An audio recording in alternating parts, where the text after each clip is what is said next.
వరుసగా బాక్సాఫీస్ దగ్గర ధమాకా సినిమా తర్వాత చేసిన సినిమా చేసినట్లు ఫ్లాప్ అవ్వడంతో కలెక్షన్ల పరంగా సినిమాకి తన రేంజ్ ను తగ్గించుకుంటూ వచ్చిన టాలీవుడ్ మాస్ మహారాజా రవితేజ నటించిన లేటెస్ట్ మూవీ ఇరుముడి సినిమాతో ఇప్పుడు ఎట్టకేరకు కంబ్యాక్ కు సిద్ధమయ్యాడనే చెప్పాలి. రవితేజ అన్ని చోట్ల ఎక్సలెంట్ బజ్ ను సొంతం చేసుకున్న ఈ సినిమా బిజినెస్ పరంగా కూడా జోరు చూపించగా అడ్వాన్స్ బుకింగ్స్ సినిమా బిజినెస్ కి మంచి న్యాయం చేసే విధంగా అన్ని చోట్ల జోరును చూపెడుతూ దూసుకుపోతూ ఉంది. కాగా ఓవర్సీస్ లో రవితేజ కెరీర్ లో రీసెంట్ టైమ్ లో ఏ సినిమాకు కూడా సొంతం అవ్వని రేంజ్ లో 3,50,000 రేంజ్ లో గ్రాస్ బుకింగ్స్ ను ఓవరాల్ గా సొంతం చేసుకుని దూసుకుపోతూ ఉన్న ఈ సినిమా తెలుగు రాష్ట్రాలలో టికెట్ సేల్స్ పరంగా బుక్ మై షోలో ప్రతి గంటకు 6 నుండి 8,000 రేంజ్ లో టికెట్ సేల్స్ ను అడ్వాన్స్ గా సొంతం చేసుకుంటూ రీసెంట్ టైమ్ లో బెస్ట్ ఓపెనింగ్స్ ని రవితేజ కెరీర్ లో సొంతం చేసుకునే అవకాశం పుష్కలంగా ఉంది అనిపించే విధంగా జోరును చూపెడుతూ ఉంది. బాక్సాఫీస్ దగ్గర రవితేజ ధమాకా సినిమా తర్వాత కంటిన్యూగా 6 సినిమాలు చేయగా 6ంటికి 6 నిరాశపరిచి డబుల్ హ్యాట్రిక్ ఫ్లాప్స్ ను తన ఖాతాలో వేసుకున్నాడు. ఇలాంటి టైంలో కంబ్యాక్ మూవీగా వస్తున్న ఇరుముడి సినిమా బస్ పరంగా సూపర్ పాజిటివ్ బస్ తో రిలీజ్ అవుతూ ఉండటం, సినిమా మీద క్రేజ్ పెరిగిపోవడం, ఇప్పుడు మల్లెపూల పల్లకి సాంగ్ హిట్ తర్వాత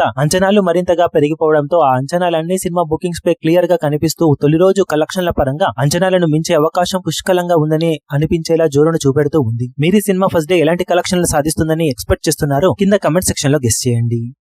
ఈ వీడియో మీకు నచ్చినట్లయితే లైక్ చేయండి, షేర్ చేయండి, ఛానల్ ను సబ్స్క్రైబ్ చేయడం మాత్రం మరవకండి. ఏ చిన్న అప్డేట్ ను మిస్ అవ్వకూడదు అనుకుంటే బెల్ ఐకాన్ ను ప్రెస్ చేయండి.